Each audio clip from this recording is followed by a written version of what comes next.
గోరా ప్రగతి channel ప్రేక్షకులకు స్వాగతం. ఈరోజు మనం భూ సంస్కరణలతోనే సామాజిక న్యాయం అనే అంశం గురించి తెలుసుకుందాం. మనకు స్వాతంత్ర్యం వచ్చి 75 ఏళ్లు పూర్తయ్యాయి.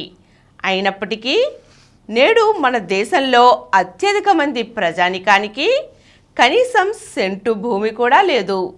వ్యవసాయ రంగ అభివృద్ధి పునాదులే ఇతర రంగాల అభివృద్ధికి మూలమని ప్రముఖ ఆర్థికవేత్త గున్నార్ మిర్దాల్ పేర్కొన్నారు. వ్యవసాయ ఉత్పాదకత పెరగాలంటే దున్నేవానికే భూమి ఉండాలని నోబెల్ పురస్కార గ్రహీత అమర్త్య సేన్ లాంటి ఆర్థికవేత్తలు సైతం అభిప్రాయపడ్డారు. కానీ ఇప్పటికీ సేద్యపు భూమిలో అత్యధికం భూస్వాముల చేతుల్లోనే ఉంటుంది. 1952లో ప్రారంభించిన కమాండ్ ఏరియా డెవలప్మెంట్ పథకంతో వ్యవసాయ రంగంలో అభివృద్ధికి శ్రీకారం చుట్టి 1965 నాటికి దానిని హరిత విప్లవంగా మార్చారు. ఉత్పాదకతను పెంచడానికి, సామాజిక న్యాయ సాధనకు హరిత విప్లవం ఒక్కటే సరిపోదని, వ్యవస్థాగత మార్పులు ఆవశ్యకమని భూ సంస్కరణలను ప్రారంభించి 2 దశలలో అమలుపరిచారు.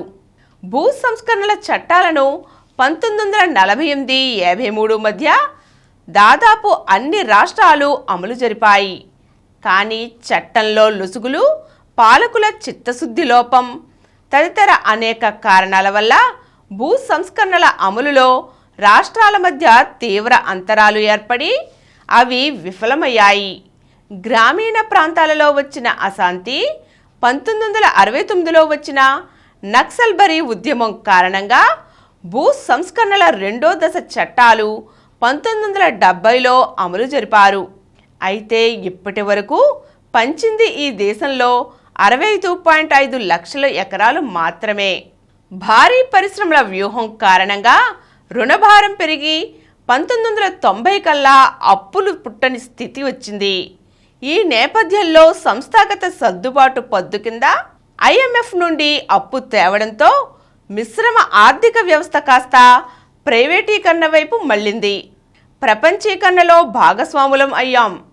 దీంతో మన దేశంలో వినియోగదారీతత్వం, కెరీరిజం పెరిగిపోయాయి. ఈ రెండిటికి డబ్బు అవసరం పెరిగిపోయింది. ప్రతి రంగంలో ధరలు పెరిగాయి. దీనితో జీవన వ్యయాలు పెరిగిపోయాయి. మధ్యతరగతి వర్గాలు మొత్తం ప్రభుత్వ పథకాలపైనే ఆధారపడే పరిస్థితి వచ్చింది. ఈ నేపథ్యంలో రాజకీయ పార్టీలు, ప్రభుత్వాలు అభివృద్ధి, సంక్షేమం అనే విధానాన్ని ముందుకు తెచ్చాయి.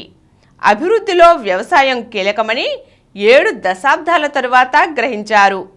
ఫలితంగా PM కిసాన్ యోజన, రైతు బంధు, రైతు బీమా, నదుల అనుసంధానం, లిఫ్ట్ ఇరిగేషన్, వాటర్ షెడ్స్ పథకాలను ముందుకు తెచ్చారు.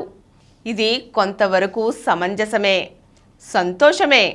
అనేక చట్టాల మూలంగా 2013 నాటికి 57.3 లక్షల మందికి 65.5 లక్షల ఎకరాల భూమిని వివిధ రాష్ట్ర ప్రభుత్వాలు పంపిణీ చేశాయి. అయితే మిగులు భూమి విషయంలో 1969 నాటికి PC మహలనోబిస్ 6,80,00,000 ఎకరాల మిగులు భూమి ఈ దేశంలో ఉందని అంచనా వేసింది. 2013 నాటికి ప్రభుత్వాలు ప్రకటించిన మిగులు భూమి 92.5 లక్షల ఎకరాలు మాత్రమే. ప్రకటించిన మిగులు భూమిలో కూడా ప్రభుత్వాలు పంచిపెట్టింది కేవలం 64% మాత్రమే. కమ్యూనిస్టుల పాలనలో ఉన్న పశ్చిమ బెంగాల్లోనే అత్యధిక భూ పంపిణీ జరగడం గమనార్హం. ప్రజాస్వామ్యానికి 4 స్తంభాలుగా భావించే శాసన వ్యవస్థ, కార్యనిర్వాహక వ్యవస్థ, న్యాయ వ్యవస్థ, మీడియా స్వతంత్ర ప్రతిపత్తితో ఉండాలి. రాజ్యాంగంలోని 11వ షెడ్యూల్లో పొందుపరిచిన భూ పంపిణీ చట్టాలను అమలు జరపటానికి ఈ 4 వ్యవస్థలు పూనుకుంటే చైనాలో మాదిరిగా 17 రోజులలో భూ సంస్కరణలు ఎందుకు అమలు కావు? దక్షిణ కొరియాలో జరిగినట్లుగా భూగరిష్ట పరిమితిని 7.5 ఎకరాలకే కుదించవచ్చు.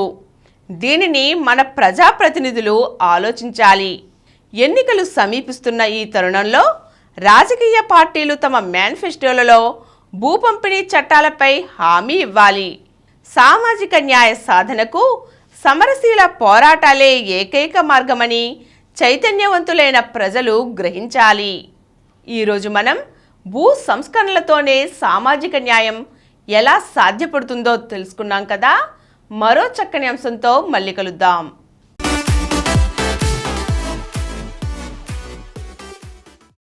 ఈ కార్యక్రమం మీకు ఎంతో నచ్చింది కదా.